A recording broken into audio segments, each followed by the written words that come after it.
ఒక చిన్న గ్రామంలో చందు అనే అబ్బాయి ఉండేవాడు.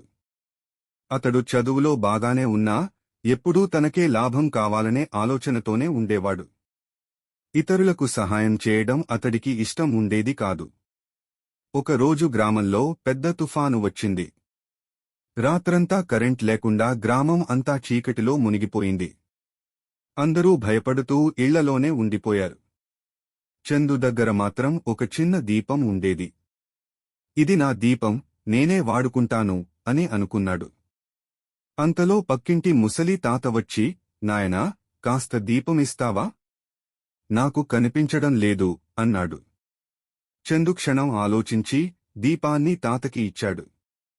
తాత ఆ దీపంతో మరో ఇంటికి వెళ్లి ఇంకొకరికి సహాయం చేశాడు. అలా ఆ ఒక్క దీపం గ్రామం అంతా తిరిగి ఎంతోమందికి వెలుగు ఇచ్చింది. చివరికి దీపం మళ్లీ చందు చేతికే వచ్చింది. అప్పుడే చందు గ్రహించాడు, పంచుకుంటేనే నిజమైన వెలుగు పెరుగుతుంది అని. ఆ రోజునుంచి చందు తన స్వార్థాన్ని విడిచిపెట్టి అందరికీ సహాయం చేసే మంచి మనిషిగా మారాడు.